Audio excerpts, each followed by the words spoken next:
Coming up next on the CHGO Cubs podcast presented by Toyota. Let's go places. Report cards are in. Who's up first? Oh, that's right. We start at the top with Jed Hoyer. Also, tons of rumors, tons of names being flown around, connected, linked to the Chicago Cubs, Bryce Harper, Dylan Cease. We're going to break it down. All coming up next on the CHGO Cubs podcast.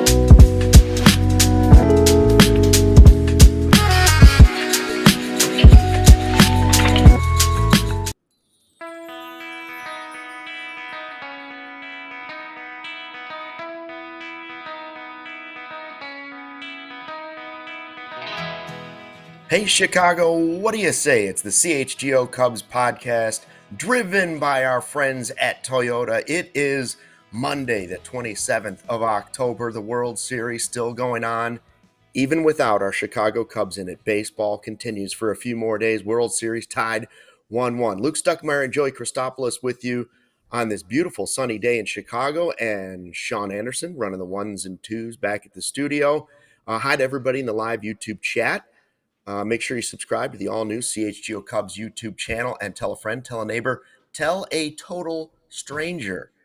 Yes, Jed Hoyer, this is your life, and we will be grading you today. The first person we're grading, Joey, we had to decide. We were like, okay, who should we go with first? I said, go right to the top of the snake. You got to go with Jed Hoyer. So we're going to do Hoyer. But first, some of these rumors that have been kind of wiggling around, a little bit. Bruce Levine, right at the beginning of the weekend, is talking about, well, the Cubs will be in on those conversations for Dylan Cease. A reunion could be in. And people take this two different ways. People either say, okay, they're going to be in on it, or people say they're going to be in on Dylan Cease. So, we're both excited about that possibility, correct? Yes. Yeah, absolutely. I mean, it's that time of year, Luke, when the leaves are turning colors. It's Halloween. As you said, it's been nice, but it's been brisk out. The Bears suck. The Bulls and Blackhawks are underway, and the Chicago Cubs are attached to every single name potentially that's going to hit the market in the offseason, even Mickey Mantle. But I think we've been talking about and maybe pining for a guy like Dylan Cease for quite some time, not just because of the old Cubs connection of him coming up through the system and the famous trade that brought him over to the South Side. But again, what we saw from him in the wild card round, that high velocity, the innings, the strikeouts, the age. I mean, Luke, of all these guys that we're going to talk about all offseason long, is he not almost close to a bit of the prototype of what the Chicago Cubs would look for in terms of where he is at the point of his career, the potential that he still has, the ceiling that he can still achieve? And yeah, the Chicago Cubs could be in on it, but again, Luke, at what price? How many years? Are they going to try and short it and give me that short-term deal with the opt-outs, or would they be willing to go 4 or 5 years on a starting pitcher? That is yet to be seen. Well, and what would be his number, right? Like, how high are the Cubs willing to go on a pitcher? So far, we haven't seen a $200 million pitcher. I don't know if that's what it would take for a long-term deal, but remember that when they traded Eloy and Cease trying to get Quintana, the reason they did it was the cost control and all those things that came with it. Cease is the one they didn't want to trade. They knew all along they were going to trade Eloy Jimenez. That was part of the deal when they saw him in the system. They're like, well, that's sort of redundant. We've got guys. Cease is the one they didn't want to give up. I remember Rick Sutcliffe being like, ooh, they're going to regret this, because he had seen him in Cubs camp and was like, Now, I don't know. Sean, being our resident White Sox expert, might be the better expert on this. I don't know that he's ever fully lived up to the hype that Sox fans thought, right? Like, I think they were kind of hoping he was going to be a hard-throwing Burley, like he was going to be the pitcher of a generation for White Sox fans. And I don't know if he's lived up to that yet, but he sure feels like he's the circle peg in the circle hole for the 2026 Chicago Cubs and beyond. They're, like you said, they're looking for someone that's going to throw hard. They're looking for strikeouts. They got enough guys that pitch to the contact of their really good defense. They need some starters that are just gonna when there are times when you just need to strike guys out, right? Like, and that's what the game has become. Like, the guys that pitch to contact generally aren't as good as the guys that strike out lots of people. I mean, like, that's just a fact. Sean, did he ever live up to it? Hi, Luke. Yeah, he finished second in Cy Young in 21, right? 2020 was it? No, it was 21 or 22. I think it was 2022. Yeah. So that was the time where he really started to separate himself to becoming a strikeout pitcher. It was consistent outings of 9+ strikeouts with his slider. So I still think that he could be a top end ace. The Burley thing, I don't know about because he's got incredible spin on his pitches. The one thing I just worry about is he's pitched so much. Like, it's a positive that he's pitched 32 games in every single season since 2021. I also think it might be a negative because he is sort of a thinner, kind of frailer looking player than like a Garrett Crochet. What would you mean? Be there's less tread on the tires. Less tread. What would you guys be willing to give up number wise? Like, if they said, forget the years, this is the highest the number would go on overall package. Is he, are you talking about a $200 million pitcher? Are you? I don't know, because it depends on the years and the outs and all those different things. But somebody will overpay for Dylan Cease this offseason. I'm fine if it's the Cubs because they don't do that with pitchers very often. Yeah, and the only thing about it is when we talk about the short term, the only thing I can maybe wrap my head around is because he has been healthy, because he has been durable, I could maybe talk myself into a world where Dylan Cease says, I want to do a short term with one more opt-out year and re-enter the market again and see if I can get that big money. The only problem with that is impending labor stoppage, right? You would think he would try and get paid now. And it's funny too, right? Because when we talk about the Cubs, I think a lot of Cubs fans are begging them to pay one player $30 million AAV. And I think what a lot of Cubs fans want this offseason is for them to do it to two different guys. So if you ask me what it was for Dylan Cease on a year-in-year basis, he's at least a $25 million pitcher, in my opinion, at the very least. And I think he's probably going to want a 3 in front of that number. So if you said, so that $200 million, then that at least has to be a 6-year deal. Mm-hmm. Chicago Cubs don't seem very amenable to that. Now, could you throw a Bregman at him and do a 3 or 4 year with a higher AAV at a $35 million? Sure, you could. But sometimes when you start having these conversations, I'm really curious to see what Dylan Cease's market looks like specifically, because a lot of the other names that were rumored about, a lot of the old names coming back, the Sandy Alcantaras of the world, is maybe the Chicago Cubs trying to do it via trade. Is that maybe more something that's going to be amenable to them because of the cost control?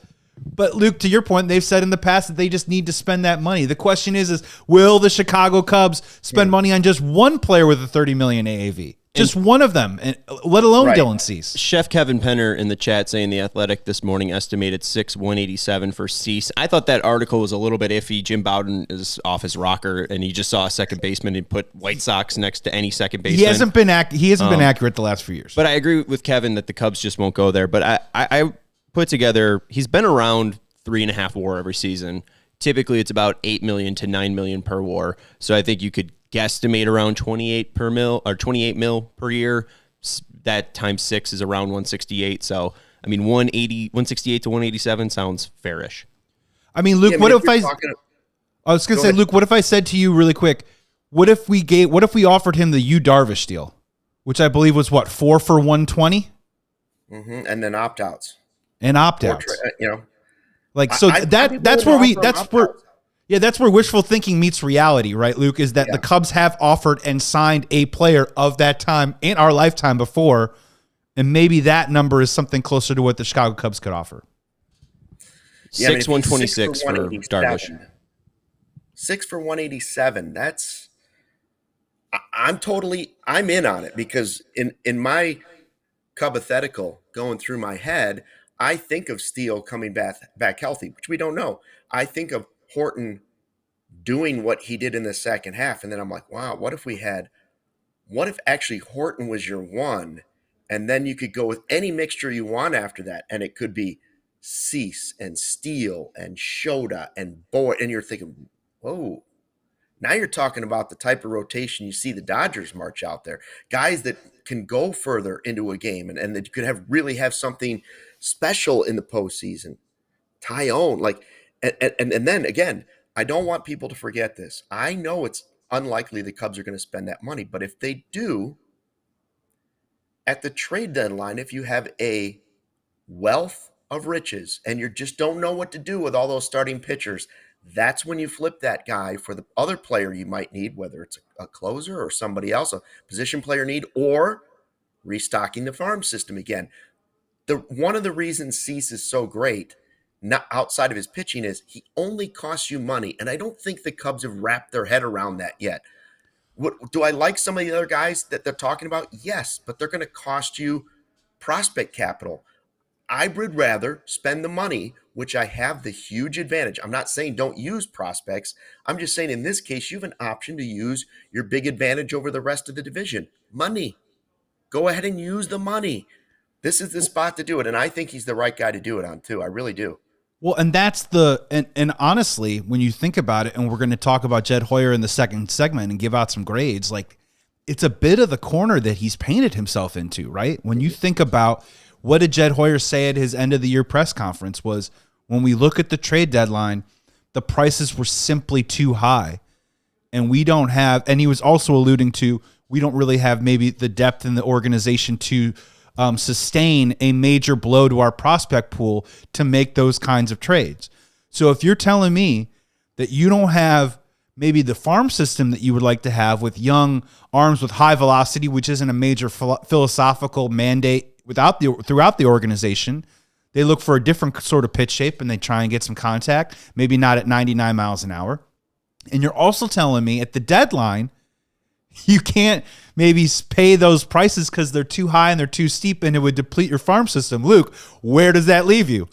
Spending money.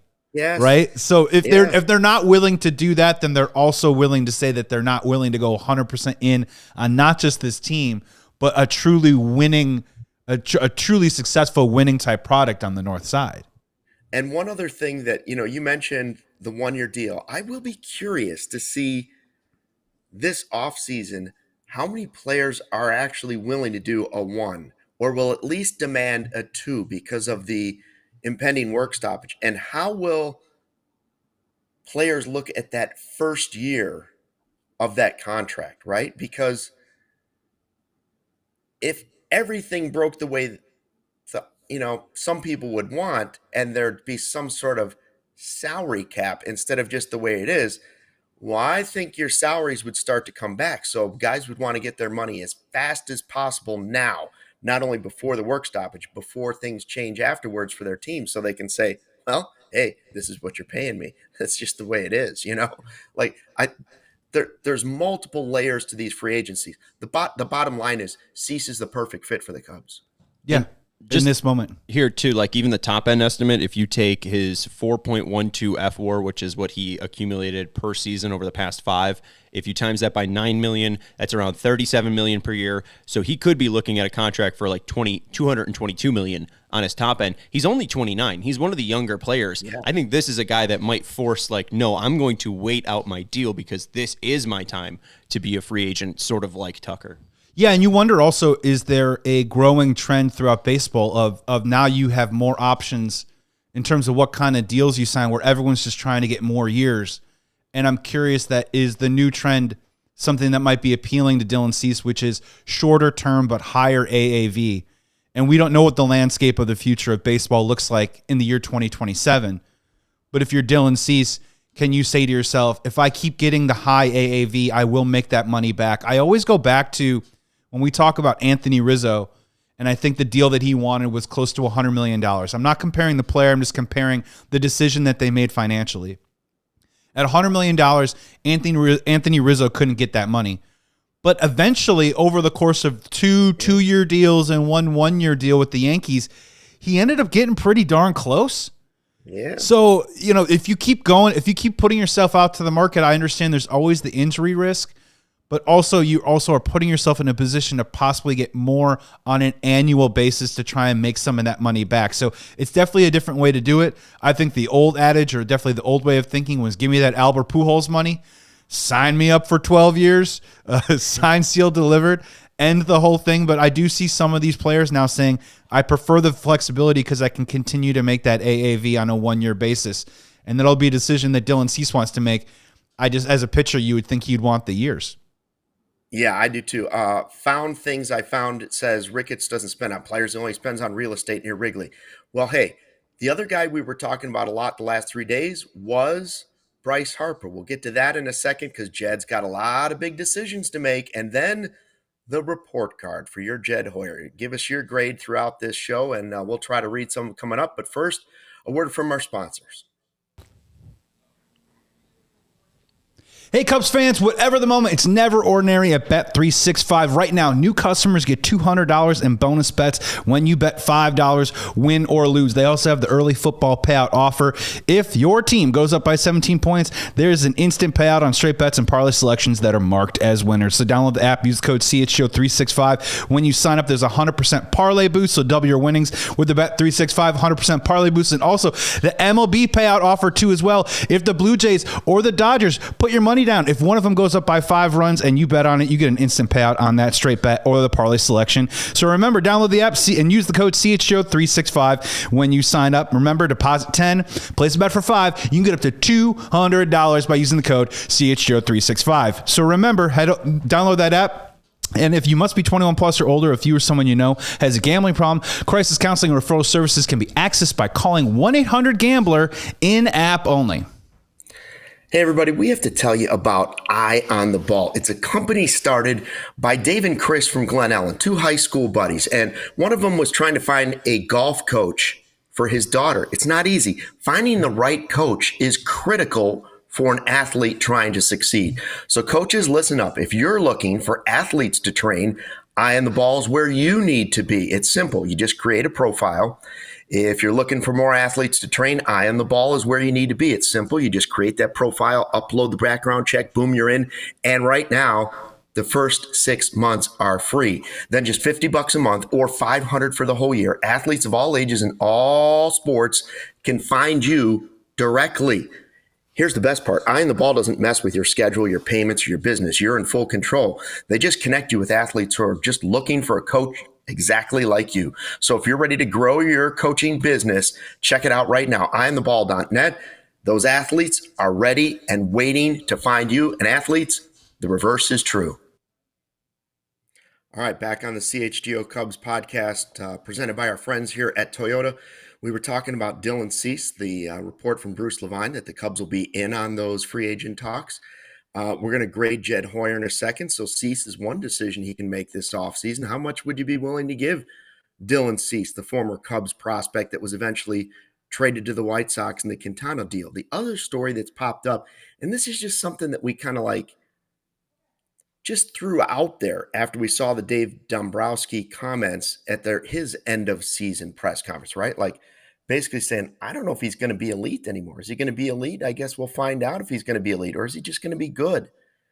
And we said right away, well, Bryce Harper's not going to like that. Now, is Dombrowski just trying to spark his star player and knowing that that'll get under the skin? Is that what will drive him to a big offseason?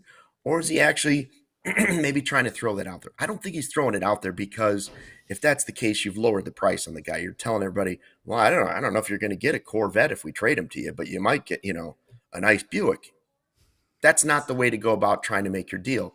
So I believe he was trying to motivate his player, but we've now seen the reports, as expected, that Harper doesn't like it. He didn't like it.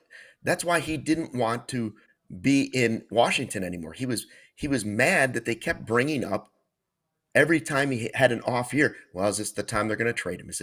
Are we going to trade him now? And he said, I don't want that. I love it here. That's why I'm here. I want to be here. I don't want that. So, Joey, I will just say this. It's another one of Jed Hoyer's off-season decisions. I don't know that it's actually realistic, but I'll go this way. It's gone from totally unrealistic. You know how the fire when they have forest fires and you go to the national forest preserves and stuff, it goes from low fire chance of fire, low chance of fire, moderate chance of fire when it's really dry and windy, high. All of a sudden, Bryce Harper's gone from zero chance to maybe low chance. A At little least wind, little there's a wind picking up out there. Yeah, a little wind maybe picking up. And there's a couple ways to look at this. And I think maybe the conventional way of looking at it as a GM that honestly has been in the game for a long time. And if he's saying to himself, I'm probably not going to be in this job for the duration of Bryce Harper's contract. So if I can push this button right now with one of my most important players, and Dave Dombrowski has a reputation of always being very aggressive, whether it is through trades or whatever it is, maybe personality-wise. Sure. But Luke, what's the intersection of fudge around and find out? What's that intersection right there? You know what I'm saying? Like Clark and Addison, I hope. Clark and Addison. And okay, sure. But Bryce Harper ain't no dummy. He knows that if Dave Dombrowski's pushing this button, just like me and you, that he's doing it to try and get a rise out of him. And sure, maybe Bryce Harper can use that as some sort of MJ mental fuel to come back at the top of his game. And if he wants that, he can. He also might be sitting there and saying to himself, Luke, I don't need to hear this. I don't need the mind games. I don't need to be played and toyed around with. I don't need to be talked about in the public like this. And we were talking about it on a show last week of, playing in Philadelphia is probably hard enough as it is, and that town truly does love Bryce Harper. But if you have the GM going out there saying that the guy's no longer elite, maybe some of the casuals now start maybe turning coat a little bit and saying, yeah, well, maybe he isn't that elite, and maybe it's a little downhill from there. I don't know exactly where it goes, and I guess my question back to you, Luke, would be if Bryce Harper tried to force his way out of Philadelphia and said, I've had enough.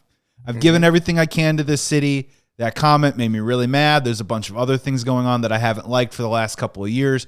I want out. I want you to trade me. Does that deteriorate his value, or does that simply just also, it doesn't matter? There will be teams that will line up to at least have discussions about trying to acquire Bryce Harper.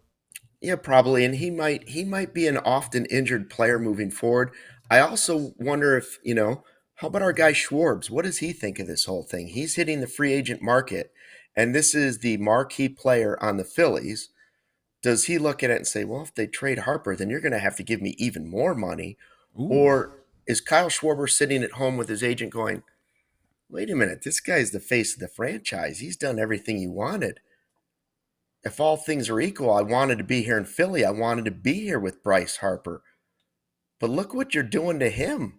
I've been through tough times in my career. Yeah. That doesn't seem too cool. I want to be loved forever. I thought he was going to be loved forever. Well, maybe I'd be more loved by the Cubs if I went back to the Cubs. That's what I hope he's thinking. Well, and it's funny, in the game of baseball, too, I think it maybe matters a little bit more than maybe in other sports of people that just you want that unconditional support and backing through the course of a long season.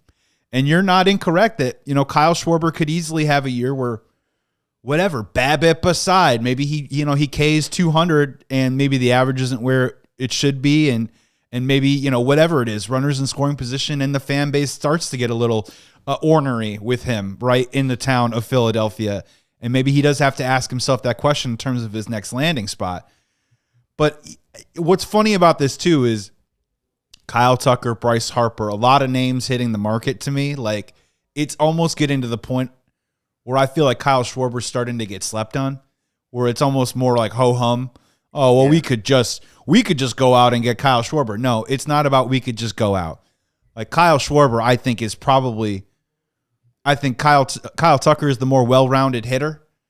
But if you want to talk about sure thing right now in this moment, the most bankable thing that you could bring onto your team right now, I think is the 56 home runs that Kyle Schwarber hit last year and what he's done the last 3 or 4 years. So when it comes to Philadelphia, they got a lot of choices to make. They got a choice on Nick Castellanos. They got a choice on Kyle Schwarber. They just poked the Bryce Harper bear. Maybe they're looking towards a little bit of a transition too.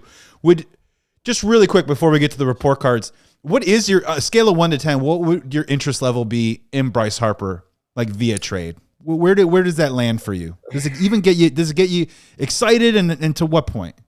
If you told me that your off-season moves were acquiring Cease and Harper as your DH, okay. Yeah. I don't. We talked about it. What's left of his contract? I don't think the Cubs are going. I don't think the Cubs want to inherit that because that's still like $200 million left on his deal. But for me, the dream offseason is still Cease and Schwarber, and frankly, I don't think it's very realistic for Cubs fans because if you look at it, you could make an easy argument that Schwarber's the best bat on the market, most guaranteed bat on the market. And Cease might be the most guaranteed pitcher on the free agent market. Like, you could argue that him or Valdez, right? Yeah, you could have a compelling argument between the two. Yeah, but Cease is one of the few guys that doesn't have those two guys don't really have a wart. The other ones all have a little wart on their finger or on their toe because it's like Framber Valdez has that event, right? Like, Bryce Harper, you're not sure if he's past that point, if he becomes available via trade. And you go through the other, Tucker's been hurt a lot. Best all-around player. Well, obviously, Cubs fans would tell you that's a risk. That's going to be a risk, even for the Cubs. They might be the lowest risk for both teams other than what it might cost you. And we will go through it tomorrow. Let's go through this tomorrow. We're going to rank most likely, least likely. Is that how you want to do it? Yeah. So I was thinking for tomorrow, Justin Roman will be in with us Tuesdays with Roman. I think the three of us would have some fun with it. It isn't about certainty, right? Because it's so early in the offseason. Everyone we're tossing rumors out there. And if you read any Cubs blog that's out there, any name is attached to a Chicago Cubs. So we're going to compile a list and we're just going to kind of rank of what you think is likely and least likely. And Godfather CHGO, you might say none of them, which is fine. That's part of the exercise, right? But we're going to try and figure out who the Chicago Cubs could go, who most likely to go after. Maybe it is based off of age, production. Maybe it is based off of money. And some of these are going to be trade candidates too as well. And some of these guys, some of these starting pitchers specifically have years of control still on their contract, which we know is enticing to Jed and the Chicago Cubs, which might make a trade maybe more likely than, say, a free agent acquisition. So we're going to go through them. And there isn't a big name on the list that will be excluded. We're gonna hit all of them. I like the idea of rain. We'll get Justin, and I saw his band played this weekend. You didn't go? I no, but I saw a video of it. There were like people. It looked like it was some sort of massive crowd out there, and he's like waving to the crowd. I had no idea. What are they? The Jump Smokers? Correct. Oh man, I'm gonna have to ask him about this. And he's right. He told me that's a musician. The DJ thing, and he was right. I watched the video. All right, so here we go. Jed Hoyer. Everybody's been waiting all season for the Cubs to stop playing just so we could get the report cards. That's how popular they are. So we're starting with our friend, Jed Hoyer. We're going to get to that in a second. What grade would you give Jed Hoyer on the CHGO Cubs podcast? Let us know in the chat, and we're going to come back with that report card. But first, a word from our sponsors. Hey, Cubs fans, Toyota has 25 vehicles right now with available all-wheel drive and four-wheel drive. They have the RAV4 has legendary versatility. The Grand Highlander's adult-sized third row, it's for real, and the Tacoma's wild side comes standard. And whatever it is, job sites, campsites, game nights, there's an all-wheel drive or four-wheel drive. Toyota is going to get you there in style. So find yours at Toyota.com or visit your Chicagoland Toyota dealer. Toyota, let's go places. And Luke, perfect time. Become a CHGO diehard right now. We got Adam Johns. We got exclusive written content from Patrick Norton, Jared Willis, Mario Tirabassi, Blackhawks, Bulls, whatever it is. You also can get a free t-shirt if you become a CHGO diehard and discount on merch and our future events. Access to our CHGO Discord lounge where we all just hang out and talk sports all day long. So head on over to allchgo.com for the latest information, and you can join the thousands of CHGO diehards in our community. Trust me, we cannot wait to connect with you on an even greater level. Hard to believe. Winter is almost here. Once No. Halloween hits, No. downhill we go. And is your furnace up to this challenge? You better have it ready. I'm telling you, you better have it ready. You can't just have the house at 50 degrees when you wake up in the morning. So it's time to get your tune-up here from Four Seasons Heating, Air Conditioning, Plumbing, and Electric. Maybe you're thinking about a whole home generator. They got you covered for that too. Right now, same day installation with no extra charge for nights, weekends, or holidays. And check out these offers. Save up to $4,000 on furnaces and comfort systems with the Four Seasons Heating, Air Conditioning, Plumbing, and Electric. You can also get a furnace that starts at $39 a month, or a furnace AC combo at $57 a month. So call today, save $50 from your trusted local experts. Four Seasons Heating, Air Conditioning, Plumbing, and Electric, serving the area for over 50 years. Your trusted local experts. Visit fourseasonsheatingcooling.com for all their special offers and money-saving coupons. This is the moment you've all been waiting for. The first report card of the offseason, and it is a big one. How are we going to do this year, right? We have 5 individual categories, okay? Joey put together 5 categories. Those 5 will add up to each of us giving Jed Hoyer a grade, an overall grade. So basically, think of it as these are his 5 classes. Then he gets an overall grade, right? And then we'll combine our 2 overall grades for the CHGO Cubs overall grade. So you're asking, what are the categories?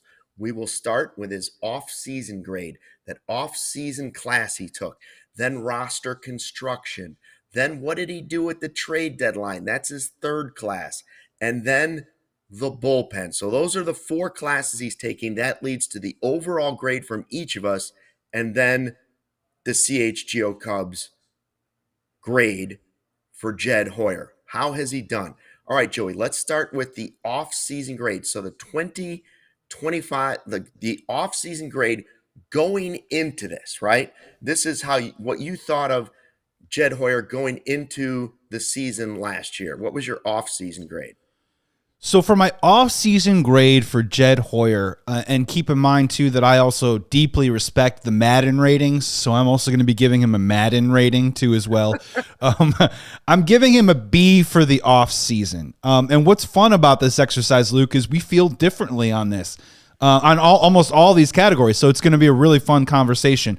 I'm giving Jed Hoyer an off-season B, and a grade of about 84 out of 100. Maybe on the lower end, closer to the B-, but he does get a solid B in my book. Obvious, the headliner, trading for Kyle Tucker. Kyle Tucker, and also not just trading for Kyle Tucker, but in this moment, at this time, right now, it looks like we can say to ourselves and have a conversation that maybe Cam Smith was the right choice over Matt Shaw in terms of the 2 third basemen that maybe the Houston Astros had to choose from. We won't know now for years to come, but if you just look at just what they did last year, Cam Smith, 22 years old, 134 games, 670 OPS, 3 triples, 9 home runs, 21 doubles, 51 RBIs, 55 runs scored. Matt Shaw, 24 years old, 126 games, 689 OPS. Neither of them are good, but a little bit better than Cam Smith's. 3 triples, 13 home runs, 44 RBIs, 57 runs scored. We can go all day long with, hey, look at the highlight of what Cam Smith's doing in Houston. Imagine if Matt Shaw was a Gold Glover in Houston at third base. We can play that both ways. So bringing in Kyle Tucker to me was a serious move, something that Jed Hoyer has been maybe averse to do in his tenure as general manager. And I thought that obviously he got the Chicago Cubs off to a great start and a big reason why they won 92 games. And then I'll just toss a couple of these other ones out to you, just the signings of the offseason, and I want to get your take. Signed Carson Kelly. Big deal. It worked. 2-year deal, $11.5 million. He's got a 5-year $1 million deal in 2026, mutual for 2027. Signed Matthew Boyd, became an all-star. 1 year left, $17 million in 2026, mutual in 2027. Signed Justin Turner, didn't really work. But signed Colin Ray, won 11 games. They have a club option on him. Signed Brad Keller, became a huge part of the bullpen. Traded for Ryan Brazier, didn't really work out. So when I just look at those moves right there in the offseason, it feels like a B to me. I can't be quite as generous, and I think I'm being generous. I went B-, and I hear all of the things you're saying. Like Keller finding him was a miracle. Boyd turned out to be a terrific signing. Carson Kelly, terrific signing. And Tucker seemed, we all said, listen, you might pay for the Tucker deal later, but for this 1 year, he's exactly what you need. I would prefer, that this continue and he become your superstar player, but we'll find out about that. I would have, even up till the end of the season, I would have said, "Boy, he's got to have a high grade. He really found some diamonds in the rough," and he did. But the Tucker trade started to lose a little bit of its luster towards the end of the season in the second half, and the Turner thing, you would see that creep up every once in a while. So that, but the biggest reason I just could not give him higher than the B minus is he did all of those things, but we all still sat here and said, you need another starter. Going into the season, we all said it. Everybody with a Cubs voice and Cubs fandom said, but you're a pitcher short. But you're a starter short. And that's when we still didn't know if Boyd was going to be an all-star like he was. And that's before we knew Justin Steele would be out for the season. And that's before we knew we'd have the regression of Shota Imanaga late in the season. That's before we knew that Tyone would have a really, really good season in a Cubs uniform. All of these things happen, which are good to helping the grade for, Jed Hoyer. But there was still a huge hole, and he made the mistake that he admitted at the end of the season. He thought he was going to add a lot of that at the trade deadline. He misread the market. He misread the fact that it was going to be so expensive to try and go out and get what he really needed at the trade deadline. And so while that'll be another grade that we're talking about, overall, when I just look at what he did in the offseason, he left himself a hole that turned out to be a pretty big hole. So it's a passing grade. It's above a C because there were so many other good moves. I just can't go any further than that. I can't go higher than a B minus. I think you're being pretty generous. So I think the offseason was going to be an A or a B, but the way it turned out, you go back and look at it in hindsight and you say, man, we tried to tell you. And so I can't give him better than a B minus. Yeah, and look, I'm willing to play my own devil's advocate. Sean, can you go up just a little bit? One of the comments, the found things I found, it's impossible to grade Jed without knowing what kind of constraints Ricketts placed on him. Yep. It's a very, very fair comment.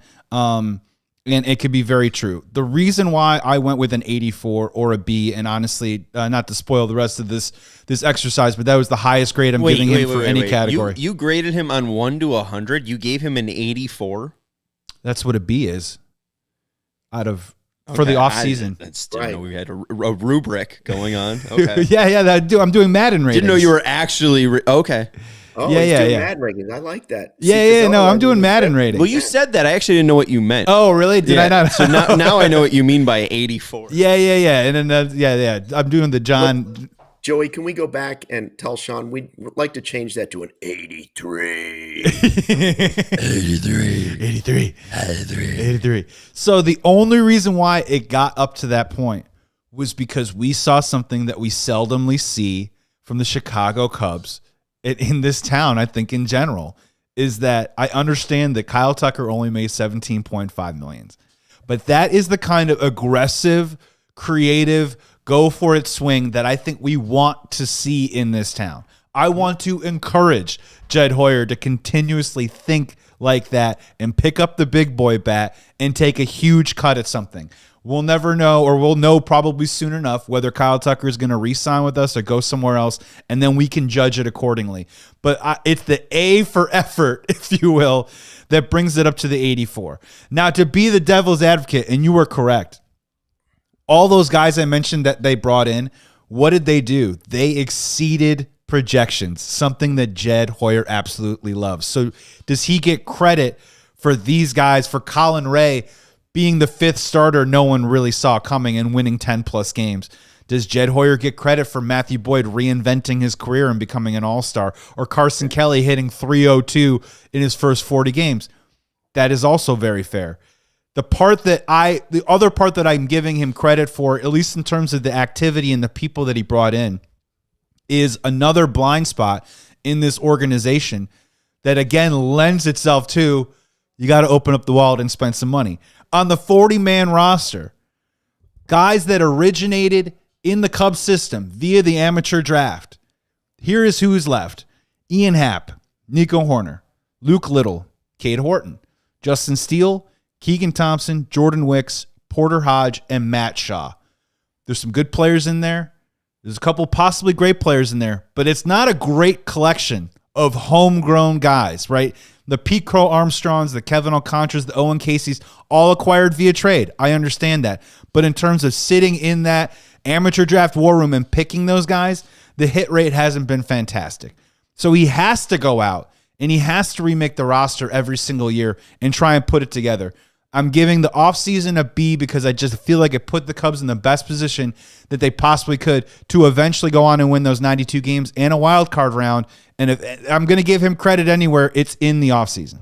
All right, roster construction's the next one, and these are closely connected. And I don't disagree with what Found is saying in the live YouTube chat. Like, for sure, not knowing what Tom Ricketts is saying to Jed makes it difficult to give him a grade, but not impossible. We're doing it.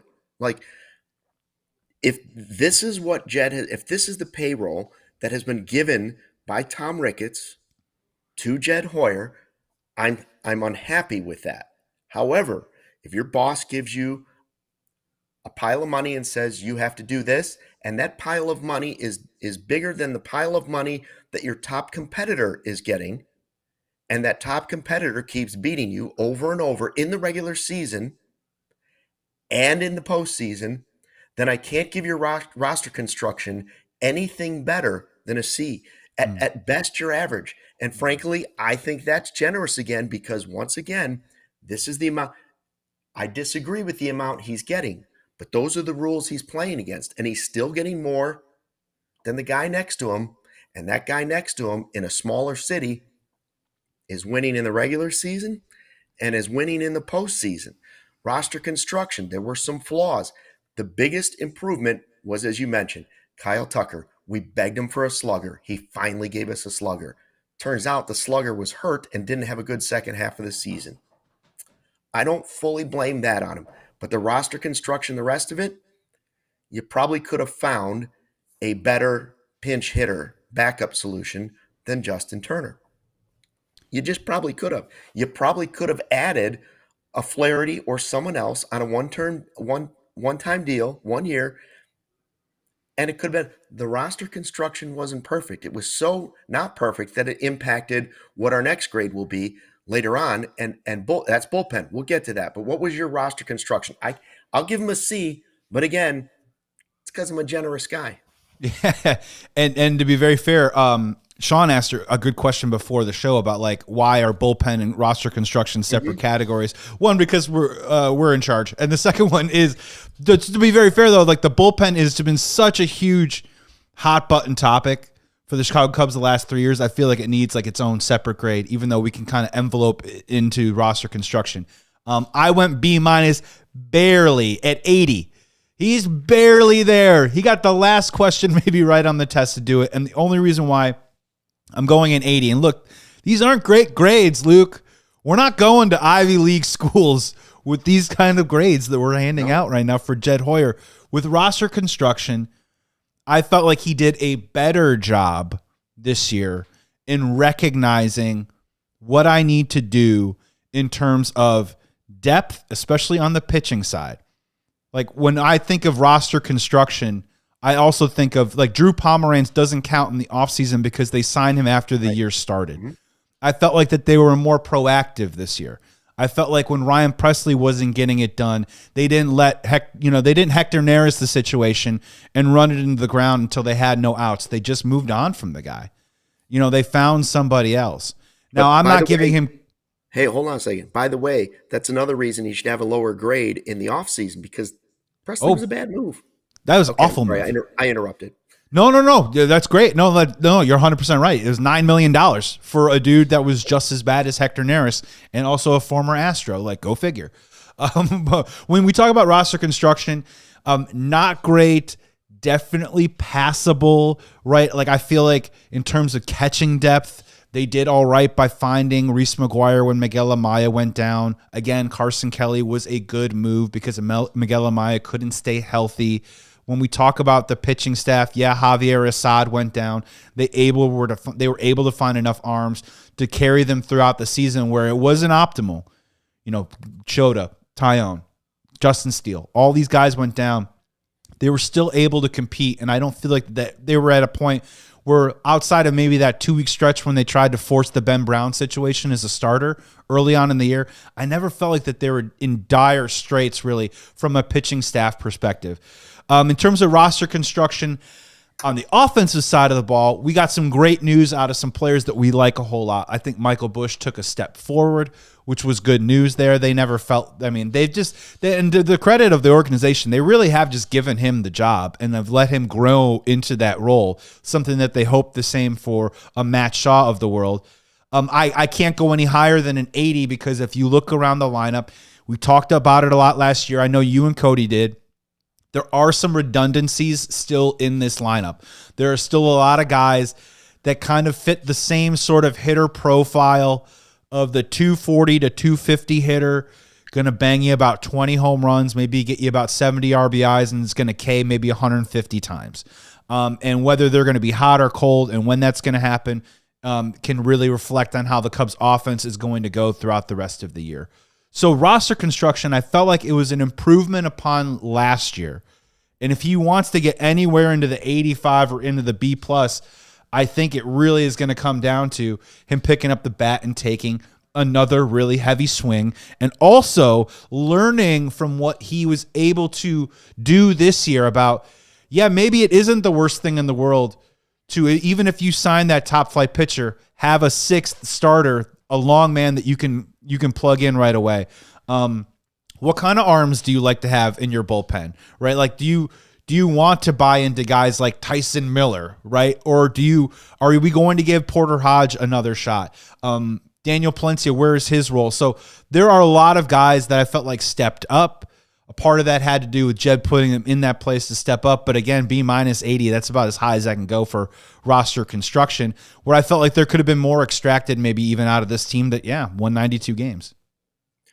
Yeah, roster construction, and as you said, there was an adjustment, and we were all waiting for the adjustment, and we said, similar to the year before, okay, you didn't make this deal, but you saved the Bellinger money in roster construction, and then it didn't happen right away, and we said, well, okay, but that means he can make a bigger move at the trade deadline, which is our third topic, our third grade. Avert your eyes. And I don't know what to say. Like, again, how is Captain Generous here? I can't go higher than a D. A D trade deadline. Well, what was we like to sit around here at the trade deadline and either we don't trade away our assets when we're not competing or we don't make enough improvement. And I understand this is the tricky part about it. They actually beat in a short series a team that went all in with crazy moves at the trade deadline that lots of people would have said A for the Padres. And the Cubs, who I'm giving a D at the trade deadline to, the Cubs actually beat them. His team found a way in a short series to beat the team that I think made better moves at the trade deadline. I think the Cubs had more reason to make more moves at the trade deadline. Now, the reason I didn't give him an F, because that's how bad I think the trade deadline was. The reason I didn't give him an F is because at least he didn't overcorrect. And I don't know if you get a grade for not doubling down on a mistake, but at least he didn't look at that and say, well, if that's what the Marlins want, I better just give them Horton and maybe Jackson Wiggins. Maybe I should just give them Horton and Casey. You know, like if they all want Horton, maybe I just better do it. Maybe I better give them all of our top prospects. If the price was too big, the price was too big. I understand that. So I'm glad they didn't double down. So in reality, I'm kind of going from like a D- or an F up to a D for at least you made the mistake and you didn't double down on the mistake. I wanted you to do more, but at least you realized the mistake was already made and you couldn't fix it. So I'll give him a D. Yeah, he wasn't over leveraged to the point where, yeah, to your point, like, I'm in the deep water now and I'm either sinking or swimming, so let's just pay whatever Right. the Marlins are asking for and be done with it.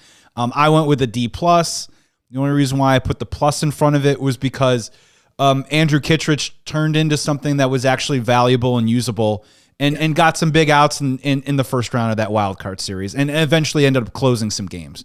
So of all those moves, I know it's a peripheral, fringy move, but that puts the plus. Keep in mind a D+. But yeah, traded for Taylor Rogers, traded for Andrew Kittredge, traded for Mike Soroka, who's now a free agent, by the way. That's hilarious. Traded for Willie Castro, and then signed Carlos Santana, signed Aaron Savali, and obviously before that. Yeah, I mean, look, this season definitely begged for the Chicago Cubs to go all in on somebody. And I can understand that maybe when we look back that maybe that somebody was just never there because, as the facts would state, there wasn't a major starting pitcher moved at that deadline. So it seemed like no one was willing to pay those prices. So I understand that. But again, when you have an opportunity to really inject some real juice into that team that really, really needed it at the time, that team was a 500 team, and if it wasn't for Cade Horton, they would have been an under 500 team around that late July, early August stretch for the Cubs in that season. They really could have used it. And I understand this stuff can be mixed sometimes. I mean, we've seen it in this town. Cole Hamels, yes. Nick Castellanos, yes. Daniel Murphy, no. You know what I mean? Jose Quintana, maybe somewhere in the middle. So when you take these risks and you give away some of your prospects, it can come back and backfire on you. But I would have... Man, you know, Luke, we weren't even asking for crazy stuff here. Like, we were asking for Shane Bieber, dude, and you keep bringing up Jack Flaherty. Like, those names wouldn't have cost you the cliched arm and a leg. You know what I mean? It wasn't. Everyone would have loved the Mackenzie Gore, Joe Ryan, Sandy Alcantara, all that stuff. But I think there could have been somebody. I mean, dude, even Justin Verlander. Justin Verlander could have probably helped us, right? And the inaction on that is definitely more of a reason why I'm giving this thing a D+. Wouldn't you rather had a Verlander starting some of those playoff games than somebody else? Of course you would. And when I go to bullpen, which is the fourth grade we give him, I give him a C because, don't get me wrong, the bullpen performed really well for what it was. Now, everybody else in the Padres, they're going with the flamethrowers. We're not necessarily going that route. We're looking for exceeding projections. Well, if that's the way you're going to do it, I think it'll eventually bite you in the butt, but the Cubs have found a way to do it. The problem is the guys you started, part of the bullpen was good. Part of the bullpen was a disaster. And I would have liked to have had it solved before we had to solve it. I'll give him credit for fixing his own problem, but he's the one that created the problem. And that's kind of the way the bullpens are. If you're not going to go with proven or more likely, cost effective, whatever. He had a bad bullpen. He finished with a good bullpen, but that bullpen was still light. C, average. Well, yeah, I went C. I went C+ on it just because it's the best bullpen that we've seen over the last 3 years. But you're right, man. Like, think of the names that they were rolling out to start the year, like the Eli Morgans and, again, Ryan Brazier and stuff like that. Like, this easily could have gone sideways. Maybe more credit to the players and the coaching staff for rounding it into shape and finding a formula that worked. I'm sticking with C+ because it was a good season from the Chicago Cubs bullpen. So Jed obviously deserves a little credit for that. But I can't go higher than like a 77 or 78 because he doesn't. I'm sorry. He doesn't get credit for Daniel Palencia. All right. Daniel Palencia to me was found money.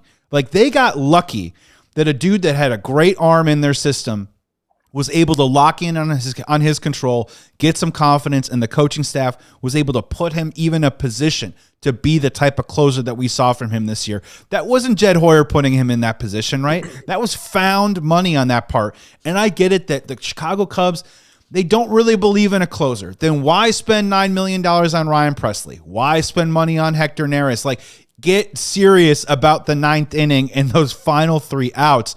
And until that happens, I can't imagine why we would ever give him something higher than a C. And The reason why it's just separate from the roster construction is just because I feel like that they have a certain way that they feel about how they want to do the bullpen every year. They believe it's volatile. They believe they have to turn it over every year. They do not believe in having a closer. And frankly, they don't really believe in having high velocity back there too as well.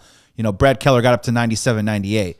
So if they're going to admit that and say this is part of our philosophy as an organization, it is incumbent upon them to get it right every single year and to hit on it every single year. I think they did hit on it this year. But again, I think the way that they go about it is flawed. And I'm not going to sit here and say they should sign a closer because I don't think they will. But they probably should, Luke. They probably should. We only have 5 minutes left, and I do want to hit on the World Series stuff. Overall, we're giving Jed Hoyer at CHGO a C. A C for 2025. I think it's this simple. I don't need to spend a ton of time on it. Did he get him to the postseason? He did. Did he actually get him into the next round of the postseason? They won a series. If you'd have told me those two things, that part of it, I'm like, wow, that's an A or B. He did exactly what he wanted. Again, the reason we're sticking at C, combining all of our scores, is it was nice. It was nice to be back in the postseason and eating the rally cake. But a few more tweaks, just a few more tweaks, and that's what you're getting paid to do. That's why you got the extension. Push on it. Push it in, get it right, because every season is sacred. And eventually you still lost to the Brewers, so I can't go higher than an overall C. Oh, real quick, what was your grade in the category of extension? Getting an extension, what grade did you have? Money. He got his money. A+. Okay. So overall grade, we're good with that? We averaged out to a C? I believe so, yeah. C works for me. All right. Now let's get to this World Series draft. We got 4 minutes left. We went on our last show Thursday, and we started drafting players. Snake draft. I had the first pick, Ohtani. Then it went Vlad Jr., Freeman, and we snaked back Mookie, Yamamoto, Springer. So my team, Ohtani, Springer, Snell, Edmund, Muncy. 2 games in, I'm surprised it's 1-1. That first game had me shocked. Didn't see that coming. I saw the bounce back coming for sure. So who's winning after 2 games with the World Series ready to continue? So I'm going to give my impression, thoughts, and then Sean, if you have any intel to back this up, you let me know. But the Barger, the pinch hit grand slam by Barger is a huge boon for Sean right now. I definitely think that puts him in the conversation. Now, I've got a couple up and down on my roster right now, like Alejandro Kirk and Vlad Guerrero combined for 5 hits in game 1. Like to see that. Gaussman retired 17 guys in a row, but then got roughed up and got knocked out of the game. Teoscar 0 for 7 in the series with 5 Ks. But I think it's Barger versus Yamamoto. A complete game in a World Series is pretty damn good. Now, Ohtani waiting in the wings. Luke can swing this around at any moment. Any time now, swings it right around. But Sean, what do you think? Who's in the lead right now? So here are the stats. Luke's hitters are 8 for 30 with 6 runs, 1 double, 2 homers, and 3 RBIs. Joey's hitters 6 for 21, 5 runs, 3 RBIs. And then my hitters 4 for 18, 3 runs, 1 double, 1 homer, 4 RBIs. So I have the most RBIs. Luke has the most runs, and then runs, hits, and homers. Yeah, you have most homers as well. You counted that so quickly. But your pitcher was terrible. 5 innings pitched, 8 hits, 5 earned runs, 3 walks, 4 Ks. Joey has easily the best lead with pitchers. I mean, Gaussman's line wasn't even bad. 6 innings pitched, 4 hits, 6 Ks, and 3 earned runs. I mean, not the worst. I mean, I'd take that. They won a game. And they sat Bo Bichette in game 2, which is not great for you right now, Sean. But I think it's really close. I think both of our teams. I didn't take Bichette. Oh, I'm sorry. No, I took Sasaki. Oh, you took Sasaki in the end. Yeah, no, I didn't take Bichette. My 2 pitchers haven't gone. Glasnow and Sasaki haven't thrown. Yeah, and so we have game 3 coming up tonight, and then game 4, guess who's on the mound, Luke? Mr. Ohtani. Oh, man. Father Time. Scherzer on the mound. Like, what year is this? What year is it? We're going to see Scherzer. By the way, I said they should have signed him. I said it. I said you got to give one of these old guys a 1-year deal. Pitching in the World Series. I think I'm winning again, and I'm generous. 2 things we want to remember about today's show. Humble is another one. I am starting to regret. I think, you in the draft, you were really smart. You're like, I got too many Blue Jays. I'm starting to worry a little bit that I'm off to a good lead right now. But you know what I mean? I'm like cup of coffee. And you're like Biggie Bagel. You know what I mean? And you're going to outlast me. I got too much energy at the top. And when the Dodgers outlast and win the World Series, I might be on the short end. And, and Sean obviously has Freddie Freeman and Mookie Betts. So and I think it's just funny that Max Scherzer, after 2021, will be going back to LA to pitch in a World Series, and it's for his fourth team since playing with the Dodgers. Yep. This is like the weirdest end of the year, end of his career. 2 different color dyes. All right, we'll talk about that tomorrow. Plus, we're going to start ranking which is more likely, which is less likely for these off-season moves. Who might end up here? Justin Roman's going to join us for Tuesdays with Roman. Until then, thanks for watching the CHGO Cubs podcast presented by our friends at Toyota. Don't forget, thanks for watching Fly the W. We all silly like the mayor.